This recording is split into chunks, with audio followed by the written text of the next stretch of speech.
ඉතින් පදින්න බෑ මචං මෙතන ඉන්න මොනවා කරේ මේක පදින්න කට්ටිය ඉලක්ක පදින්න බෑ අපේ ඔය මොකේ පදින්න බෑ ඒ පාර හරි වන්නේ ගිහලා මොනවානේ ඔව් මේක නංගල ඇර වෙනවනේ මචං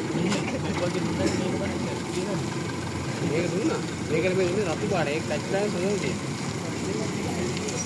මේ කමේ කපලොත් මේ පන්තිවට්ටියම බයින්න පදින්න පන්තිවට්ටිය මේ වගේ වාහනයක් තමයි දෙන්න ඕන ඈ මේ වගේ වාහනයක් තමයි දෙන්න ඕන ඈ අපේක දිස්බල දෙන්නේ නැහැ නේ වදින්න නිකන් වාහනයක් තමයි දෙන්න ඈ